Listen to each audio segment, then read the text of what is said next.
आंबेनळी घाटासारखीच वाईट अवस्था मेढा महाबळेश्वर रस्त्यावरील केळघर घाटाची झाली आहे। घाटातील काळाकडा परिसर डेंजर झोन असून दुर्घटनेचा धोका आहे।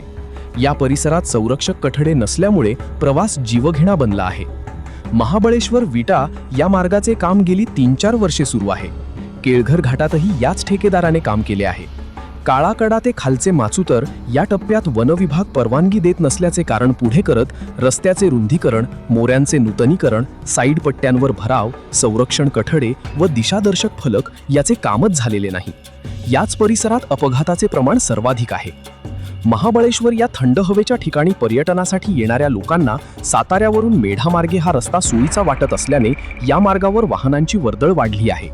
परंतु नवख्या वाहन चालकांना काळाकडा टप्प्यातून जीव मुठीत घेऊन प्रवास करावा लागत आहे। पावसाळ्यात तर साईड पट्ट्यांवर भराव नसल्याने वाहन चालक डांबर सोडून खाली उतरत नसल्याने चालकांमध्ये वाद होतात। काही ठिकाणी 2 वाहनेही एकमेकांना ओलांडू शकत नसल्याने अपघात घडत आहेत। या ठिकाणी ना मोऱ्यांचे रुंदीकरण, ना उंच संरक्षण कठडे, ना दिशादर्शक फलक अशी अवस्था आहे। त्यामुळे या 4-5 किलोमीटर रस्त्याचे काम त्वरित मार्गी लावावे अशी मागणी वाहन चालक, प्रवासी वर्गातून होत आहे।